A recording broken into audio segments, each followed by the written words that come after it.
మరో break news చూస్తున్నాం. గట్టు వామన్ రావు దంపతుల హత్య కేసును సిబిఐకి అప్పగిస్తూ సుప్రీంకోర్టు కీలక ఆదేశాలు జారీ చేసింది. వామనరావు తండ్రికి భద్రత కల్పించాలని ఆదేశించింది సుప్రీంకోర్టు. అడ్వకేట్ వామన్ రావు దంపతులు 2021లో హత్యకు గురయ్యారు.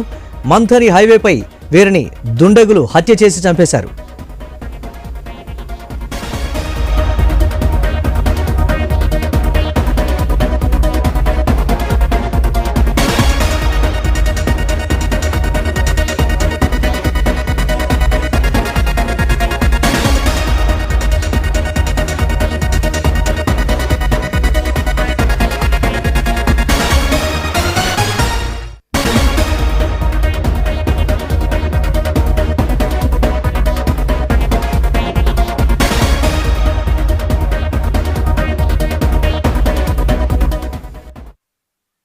గట్టు వామనరావు దంపతుల హత్య కేసును సిబిఐకి అప్పగిస్తూ సుప్రీంకోర్టు కీలక ఆదేశాలు జారీ చేసింది. దీనిపై మరిన్ని అప్డేట్స్ మా కరెస్పాండెంట్ స్వామి అందిస్తారు. స్వామి.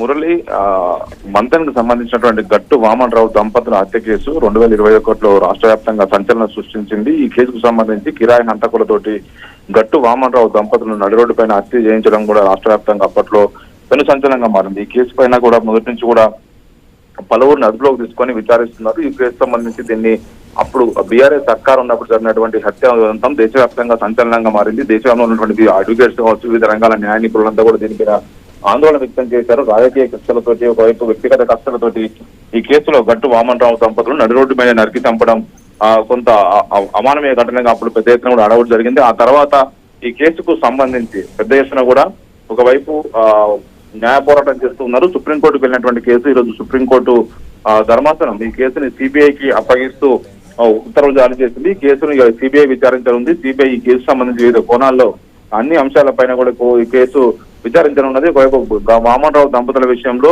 అనుమానితులు కావచ్చు, అప్పుడున్నటువంటి ఆరోపణలు ఎదుర్కొన్నటువంటి వ్యక్తుల విషయంలో పూర్తి స్థాయిగా విచారణ కొనసాగించి ముందుకు తీసుకెళ్లే అవకాశం కనబడుతుంది. దీంతో ఇప్పుడు కేసు ఫర్దర్ గా ఎలాంటి మలుపులు తిరుగుతుందని చెప్పేసి కూడా అందరూ ఒకవైపు ఆసక్తిగా ఎదుర్కొస్తున్నారు. మొదటి నుంచి కూడా అడ్వకేట్ అసోసియేషన్ కావచ్చు, బార్ అసోసియేషన్ సంబంధించిన న్యాయ నిపుణులంతా కూడా ఈ కేసు సంబంధించిన విషయంలో నిందితులపైన కఠినంగా శిక్షలు తీసుకోవాలి, ఖచ్చితంగా వారికి శిక్ష పడేలా చూడాలని చెప్పేసి డిమాండ్ చేస్తూ వస్తున్నారు. అందులో భాగంగానే సుప్రీంకోర్టును ఆశ్రయించడంతో కూడా గత కొద్ది వారాలుగా విచారించినటువంటి సుప్రీంకోర్టు ఈ కేసును సిబిఐకి అప్పగిస్తూ ఆదేశాలు ఇవ్వడం జరిగింది. Right, thanks for updates Swamy.